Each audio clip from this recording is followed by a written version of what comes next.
당신이 돈을 아껴 저축하는 동안 누군가는 물가 상승을 이용해 부를 10배로 불리고 있습니다. 그렇다면 과연 무엇이 진실일까요? 왜 우리가 아무리 열심히 일해도 삶은 점점 더 팍팍해지는 걸까요? 오늘 그 숨겨진 메커니즘을 전부 밝혀드리겠습니다. 물건값이 오를 때마다 우리는 조금씩 가난해집니다. 커피 한 잔이 3,000원에서 4,000원이 되고 식당에서 먹던 짜장면이 6,000원에서 8,000원으로 뛰죠. 월급은 그대로인데 생활비는 계속 늘어나고 이상하게도 뉴스에서는 이런 현상을 건전한 경제성장이라고 부릅니다. 과연 누구에게 건전한 걸까요? 지금부터 우리는 이 거대한 금융마술이 어떻게 작동하는지, 그리고 왜 당신이 매일 가난해지는 동안 부자들은 더욱 부유해지는지에 대한 진실을 파헤쳐 보겠습니다. 대부분의 사람들이 물가 상승을 바라보는 관점은 너무나 단순합니다. 커피가 비싸졌다, 집값이 올랐다, 기름값이 뛰었다는 식으로 개별 상품의 가격 변화에만 주목하죠. 하지만 이런 시각은 진짜 그림을 놓치고 있습니다. 진정한 문제는 개별 가격의 상승이 아니라 화폐 시스템 전체가 특정한 방향으로 기울어져 있다는 사실이에요. 이 시스템에서는 돈을 벌어서 저축하는 사람들이 바보가 되고 빚을 내서 자산을 사는 사람들이 천재가 되도록 설계되어 있습니다.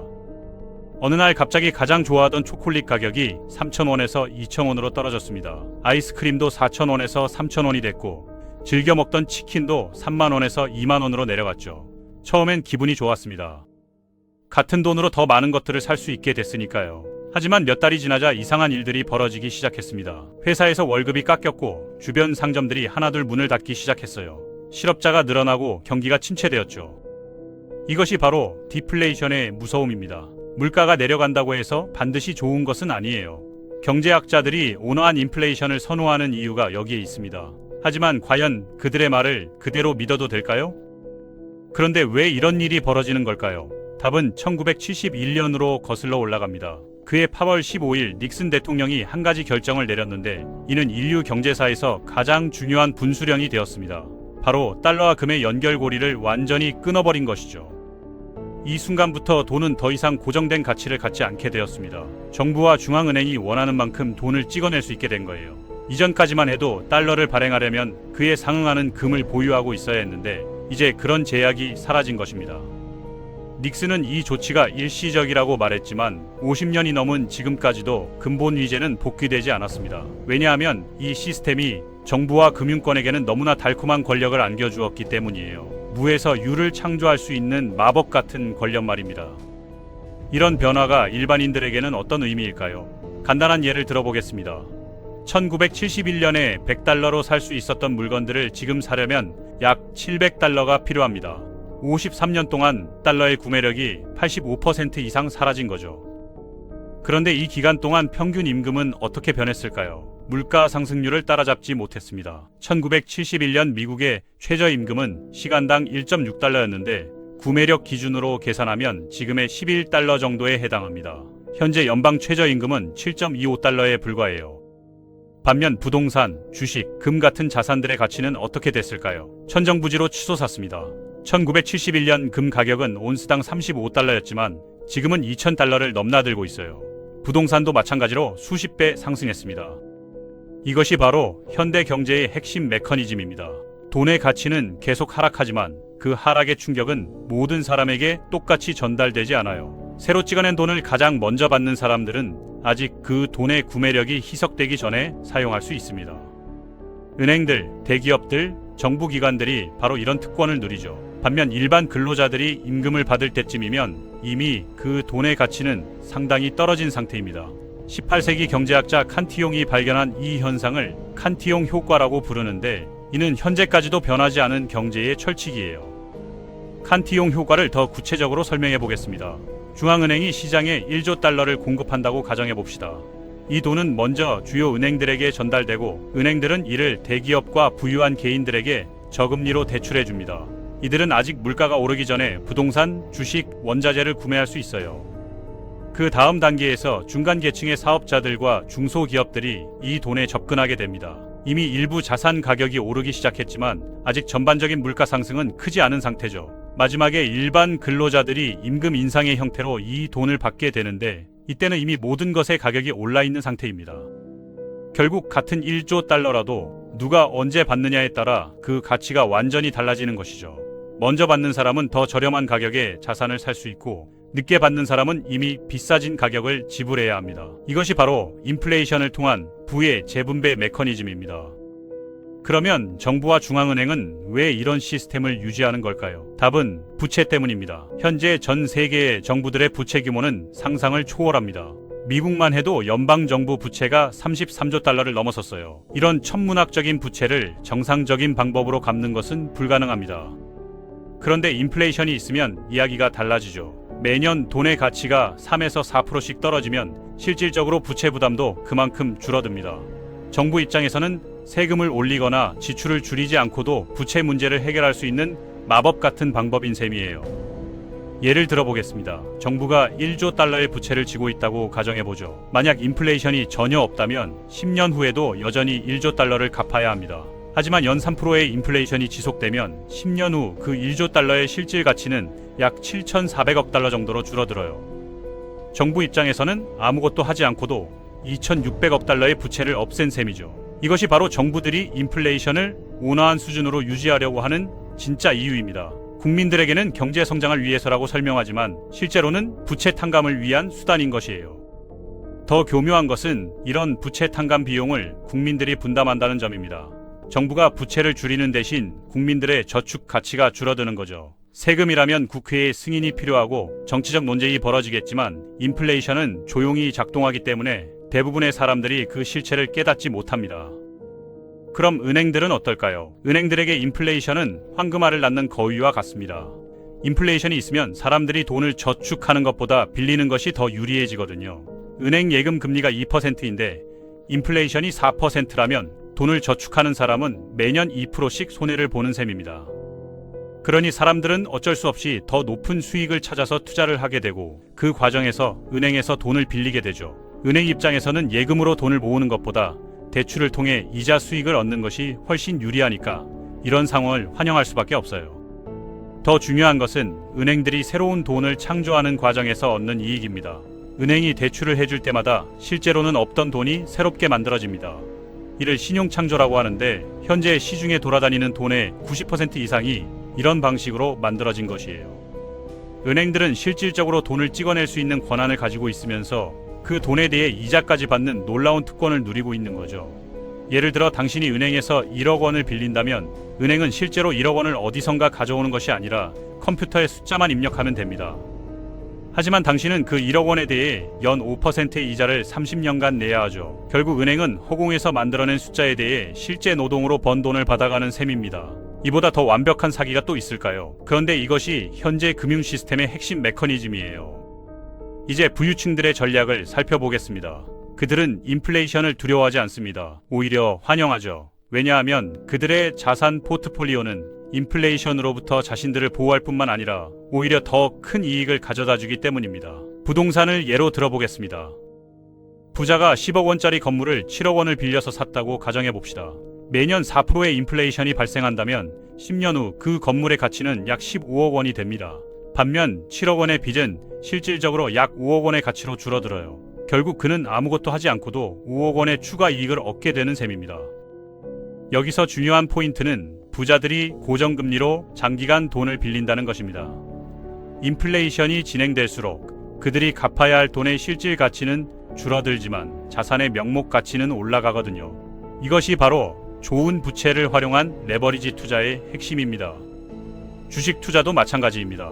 기업들은 인플레이션 상황에서 제품 가격을 올릴 수 있고 기존의 진 빚의 부담은 줄어들기 때문에 수익성이 개선됩니다. 그래서 장기적으로 주식 가격은 인플레이션을 상회하는 수익률을 제공하는 경우가 많아요. 금이나 원자재 같은 실물 자산들도 마찬가지로 인플레이션 해지 수단으로 작동하죠. 부유층들은 또한 글로벌 투자를 통해 위험을 분산시킵니다. 한 나라의 통화가 약해지면 다른 나라 자산으로 피할 수 있고 전 세계적으로 인플레이션이 진행되어도 실물 자산을 통해 보호받을 수 있어요. 이들에게는 국경이 없는 셈입니다. 그런데 일반 서민들의 상황은 정반대입니다. 대부분의 사람들은 자산보다는 현금이나 예금의 형태로 재산을 보유하고 있어요. 월급쟁이들은 매월 받는 월급으로 생활비를 충당하고 남는 돈을 은행에 저축합니다. 그런데 이런 전략은 인플레이션이 있는 환경에서는 치명적이에요. 저축한 돈의 실질 가치가 매년 조금씩 줄어들기 때문이죠. 은행 금리가 2%인데 인플레이션이 4%라면 실질적으로는 매년 2%씩 손해를 보는 것과 같습니다. 30년이 지나면 저축한 돈의 구매력이 절반 이하로 떨어져요. 평생 열심히 모은 돈이 반토막 나는 셈입니다. 더 심각한 문제는 임금 상승률이 물가 상승률을 따라잡지 못한다는 점입니다. 기업 입장에서는 원자재 비용, 임대료, 에너지 비용이 오르면 그것을 제품 가격에 즉시 반영할 수 있습니다. 하지만 직원들의 임금은 쉽게 올려주지 않아요. 임금 협상은 보통 1년에 한 번 정도 이루어지고 그나마도 회사의 실적이 좋아야 인상을 받을 수 있죠. 결국 근로자들의 실질 임금은 지속적으로 하락하게 됩니다. 통계청 자료를 보면 지난 20년간 명목 임금은 꾸준히 올랐지만 물가 상승률을 감안한 실질 임금은 거의 제자리 걸음을 하고 있어요. 심지어 최근 몇 년간은 실질 임금이 하락하는 연도도 있었습니다. 이런 상황에서 가장 큰 피해를 보는 계층은 바로 중산층입니다. 가난한 사람들은 애초에 저축할 돈이 많지 않기 때문에 인플레이션으로 인한 저축 손실이 크지 않아요. 오히려 정부의 복지 혜택이 물가에 맞춰 조정되는 경우가 많아서 상대적으로 보호받을 수 있습니다. 반면 중산층은 은행에 목돈을 저축해두고 있고 부동산이나 주식 같은 자산에 투자할 만큼의 여유나 지식은 부족한 경우가 많아요. 이들이야말로 인플레이션의 가장 큰 희생양인 셈이죠. 그들의 저축은 매년 조금씩 가치가 떨어지고 자산 가격은 계속 오르니까 상대적으로 더 가난해지는 거예요. 중산층이 느끼는 박탈감은 여기서 나옵니다. 열심히 일하고 성실하게 저축해도 집 한 채 사기가 점점 더 어려워지죠. 부모 세대에 비해 소득은 더 높은데도 불구하고 생활은 더 팍팍해집니다. 이것이 바로 인플레이션이 만들어내는 사회적 불평등의 실체예요. 그럼 왜 중앙은행들은 인플레이션 목표를 2% 내외로 설정하는 걸까요? 표면적으로는 경제 성장을 촉진하고 완전고용을 달성하기 위해서라고 말합니다. 하지만 진짜 이유는 따로 있어요. 2%라는 숫자는 일반인들이 인플레이션의 실제 충격을 느끼기 어려운 수준이면서도 정부와 기업들이 부채 부담을 덜 수 있을 만큼 충분한 수준입니다. 만약 인플레이션이 0%라면 경제 성장이 둔화되고 부채 부담은 그대로 유지되겠죠. 반대로 인플레이션이 5에서 6%를 넘어가면 일반인들이 그 충격을 직접적으로 느끼게 되어 정치적 문제가 됩니다. 1970년대 스태그플레이션이나 1980년대 초반의 고인플레이션처럼 말이에요. 2%라는 목표는 절묘한 균형점인 셈입니다. 이 정도 수준이면 36년 만에 돈의 가치가 절반으로 줄어들어요. 한 세대가 지나는 동안 서서히 그러나 확실하게 부의 재분배가 일어나는 것이죠. 그런데 대부분의 사람들은 이런 장기적 변화를 인식하지 못합니다. 매년 2%씩 구매력이 줄어드는 것을 실감하기는 어렵거든요. 중앙은행들은 이를 물가 안정이라고 포장합니다. 하지만 진정한 물가 안정이라면 인플레이션 목표가 0%여야 하는 것 아닐까요? 왜 굳이 매년 2%씩 물가가 오르는 것을 안정이라고 부르는지 의문이 듭니다. 이는 마치 매년 2%씩 몸무게가 늘어나는 것을 건강 유지라고 말하는 것과 같아요. 2008년 금융위기는 이런 시스템의 본질을 여실히 보여준 사건이었습니다. 금융기관들이 무분별한 대출로 위기를 초래했지만 결국 구제받은 것은 그들이었어요. 중앙은행들은 수조 달러에 달하는 유동성을 시장에 공급했는데 이 돈은 주로 금융기관과 대기업들에게 흘러갔습니다. 양적 완화라는 정책 이름으로 포장되었지만 본질적으로는 부유층을 위한 구제금융이었던 셈이죠. Too big to fail, 망하기엔 너무 크기라는 논리로 대형 금융기관들을 구제했지만 집을 잃고 파산한 일반인들은 아무런 도움을 받지 못했습니다. 이런 정책의 결과는 어땠을까요? 주식시장과 부동산 시장이 급등했습니다. 자산을 보유한 사람들은 막대한 이익을 얻었지만 자산이 없는 사람들에게는 아무런 혜택이 돌아가지 않았어요. 오히려 집값과 주식값이 오르면서 이들 자산에 접근하기가 더욱 어려워졌죠. 이것이 바로 자산 인플레이션의 메커니즘입니다. 생필품 가격은 크게 오르지 않았기 때문에 공식 인플레이션 지표는 낮게 나왔지만 자산 가격은 폭등했어요. 중앙은행들은 인플레이션이 낮으니까 걱정할 필요 없다고 말했지만 정작 집 사려는 사람들은 치솟은 부동산 가격 때문에 절망했습니다. 2020년 팬데믹 상황에서도 비슷한 일이 반복되었습니다. 각국 정부는 경기 부양을 위해 천문학적인 규모의 돈을 풀어댔습니다. 일부는 국민들에게 직접 지원금으로 지급되었지만 더 많은 돈이 금융시장으로 흘러들어갔죠. 그 결과 주식, 부동산, 암호화폐 등 모든 자산의 가격이 급등했습니다. 동시에 공급망 차질로 생필품 가격도 크게 올랐어요. 결국 자산을 가진 사람들은 2배로 이익을 보았고 자산이 없는 사람들은 2배로 손해를 본 셈입니다. 팬데믹이라는 전 인류적 재앙 속에서도 부의 불평등은 더욱 심화되었던 거죠.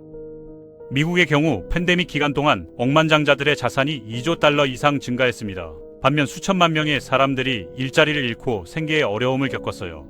같은 경제 상황, 같은 정책이 적용되었는데도 결과는 완전히 달랐습니다.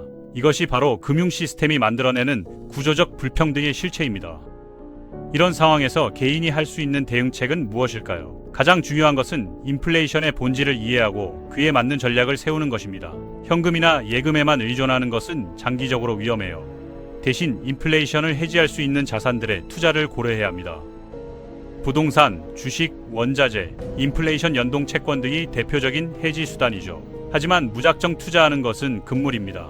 각 자산의 특성을 이해하고 자신의 상황에 맞는 포트폴리오를 구성해야 해요. 부동산은 인플레이션 해지 효과가 크지만 유동성이 낮고 초기 자본이 많이 필요합니다. 주식은 상대적으로 접근하기 쉽고 유동성이 높지만 변동성이 크죠. 특히 인플레이션 상황에서도 모든 기업이 수혜를 보는 것은 아닙니다.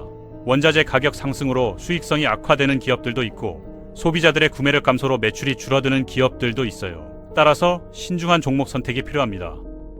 하지만 여기서 중요한 것은 좋은 부채와 나쁜 부채를 구분하는 것입니다. 신용카드 빚이나 소비대출 같은 고금리 부채는 인플레이션이 있어도 여전히 독이에요. 반면 부동산 담보대출이나 사업자금 대출 같은 저금리 고정금리 부채는 인플레이션 상황에서 유리할 수 있습니다. 부채의 실질 부담이 줄어들기 때문이죠. 부유층들이 레버리지를 적극 활용하는 이유가 바로 여기에 있습니다. 그들은 저금리로 돈을 빌려서 자산을 사고 인플레이션으로 자산 가격이 오르면서 동시에 부채 부담도 줄어드는 이중 혜택을 누리는 거예요. 하지만 이런 전략은 상당한 위험을 수반하므로 충분한 준비와 지식 없이는 시도하지 말아야 합니다. 교육과 지식 투자도 중요한 인플레이션 해지 수단입니다. 기술 발전과 경제 변화 속에서 살아남으려면 지속적으로 자신의 가치를 높여야 해요. 특히 AI와 자동화가 많은 일자리를 대체하는 시대에 인간만이 할 수 있는 고부가 가치 업무 능력을 기르는 것이 필수적입니다. 이런 능력은 인플레이션을 상회하는 소득 상승으로 이어질 수 있어요. 단순 반복 업무는 기계가 대체할 수 있지만 창의성, 문제 해결력, 대인관계 능력 등은 여전히 인간의 고유 영역입니다. 이런 능력을 기른다면 임금 협상에서도 더 유리한 위치에 설 수 있죠. 또한 부업이나 추가 수익원을 개발하는 것도 좋은 전략입니다. 한 가지 소득원에만 의존하는 것은 위험해요. 인플레이션 시대에는 다양한 수익원을 확보하는 것이 중요합니다. 온라인 비즈니스, 프리랜싱, 투자 수익 등 여러 가지 방법을 고려해 볼 수 있어요. 해외 투자도 하나의 옵션입니다. 국내 자산에만 집중하면 원화 약세나 국내 인플레이션에 직격탄을 맞을 수 있어요. 해외 주식, 해외 부동산, 외화 예금 등을 통해 위험을 분산시킬 수 있습니다. 물론 환율 리스크와 세금 문제 등을 고려해야 하지만 장기적으로는 도움이 될 수 있어요. 그런데 개인적 대응책만으로는 한계가 있습니다. 이 문제는 본질적으로 시스템의 문제이기 때문이죠. 진정한 해결책은 화폐 시스템 자체를 개혁하는 것일지도 모릅니다. 일부 경제학자들은 근본 위제로의 복귀를 주장하고 다른 이들은 비트코인 같은 암호화폐가 대안이 될 수 있다고 봅니다. 중앙은행 디지털 화폐 CBDC도 하나의 가능성으로 거론되고 있어요. 하지만 이것도 결국은 중앙은행이 통제하는 시스템이라는 한계가 있습니다. 오히려 정부의 통제력을 더욱 강화시킬 수 있다는 우려도 있어요. 모든 거래가 디지털로 기록되면 개인의 경제활동을 완전히 추적할 수 있게 되니까요. 비트코인을 비롯한 암호화폐들은 탈중앙화를 표방하며 대안을 제시하고 있습니다. 발행량이 제한되어 있어서 인플레이션의 영향을 받지 않는다는 것이 가장 큰 장점이에요. 하지만 아직은 변동성이 너무 크고 실생활에서 사용하기에는 불편한 점들이 많습니다. 하지만 이런 근본적 변화가 쉽게 일어날 가능성은 낮습니다. 현재의 시스템으로부터 막대한 이익을 보고 있는 기득권층들이 변화를 원하지 않기 때문이죠. 정부는 인플레이션을 통해 부채 부담을 줄일 수 있고 은행들은 신용 창조를 통해 이익을 얻고 있으며 부유층들은 자산 인플레이션의 수혜를 받고 있습니다. 이들이 자발적으로 이런 특권을 포기할 리가 없어요. 역사를 보면 기득권의 특권은 거의 항상 외부의 압력이나 위기 상황에서만 포기되었습니다. 평상시에는 절대 스스로 포기하지 않죠. 따라서 현재의 화폐 시스템이 바뀌려면 상당한 사회적 압력이나 큰 위기가 필요할 것 같아요. 그렇다면 우리는 어떻게 해야 할까요? 우선 현실을 직시해야 합니다. 인플레이션은 자연현상이 아니라 인위적으로 만들어진 정책의 결과라는 점을 인식해야 해요. 그리고 이 게임의 룰을 이해하고 그 안에서 최선의 전략을 세워야 합니다. 무지는 가난으로 가는 지름길이지만 올바른 지식은 부로 가는 열쇠가 될 수 있어요. 시스템을 바꿀 수 없다면 시스템을 이용하는 방법을 배워야 합니다. 부자들이 사용하는 전략을 이해하고 가능한 범위에서 그것을 활용해야 해요. 물론 그들만큼 큰 자본을 가지고 있지는 않지만 기본 원리는 같습니다. 현금보다는 자산을, 저축보다는 투자를, 소비보다는 생산을 선택하는 거죠.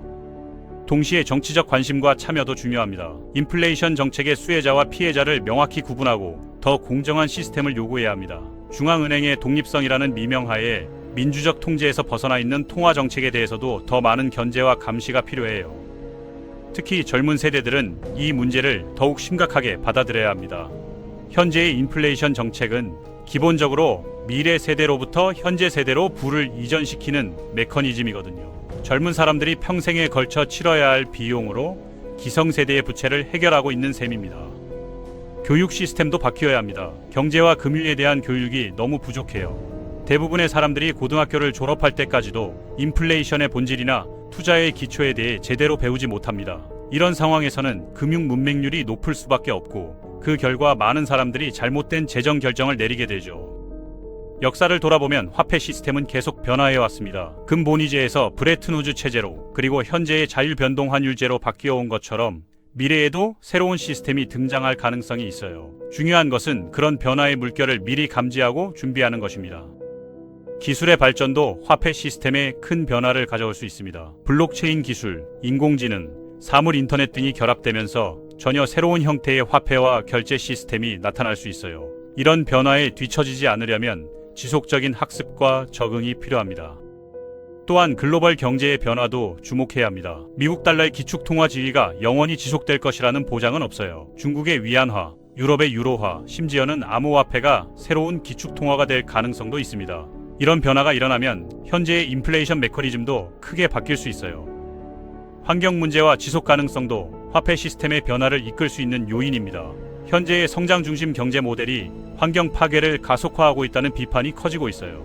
만약 탄소 배출량을 기준으로 한 새로운 화폐 시스템이나 환경 보호를 인센티브로 하는 경제 모델이 등장한다면 어떨까요? 상상만으로도 흥미롭습니다. 결국 인플레이션의 진짜 비밀은 이것입니다. 그것은 단순한 경제 현상이 아니라 권력의 도구라는 점이에요. 돈을 찍어낼 수 있는 권력을 가진 자들이 그렇지 못한 자들로부터 부를 조용히 이전시키는 메커니즘입니다. 이 진실을 아는 것만으로도 당신은 이미 게임에서 한 발 앞서 나간 셈이에요. 하지만 지식만으로는 충분하지 않습니다. 행동이 따라야 해요. 현재의 시스템이 불공정하다고 불평만 하는 것이 아니라 그 시스템을 이해하고 활용할 방법을 찾아야 합니다. 게임의 룰이 불공정하다면 룰을 바꾸거나 아니면 그 룰에 맞춰 더 똑똑하게 플레이해야 하는 거죠. 이제 남은 것은 이 지식을 바탕으로 현명한 행동을 취하는 것뿐입니다. 당신의 미래는 당신의 선택에 달려 있습니다. 인플레이션이라는 보이지 않는 세금의 희생양이 될 것인지 아니면 그것을 이해하고 대응하는 현명한 투자자가 될 것인지는 오직 당신에게 달려 있어요.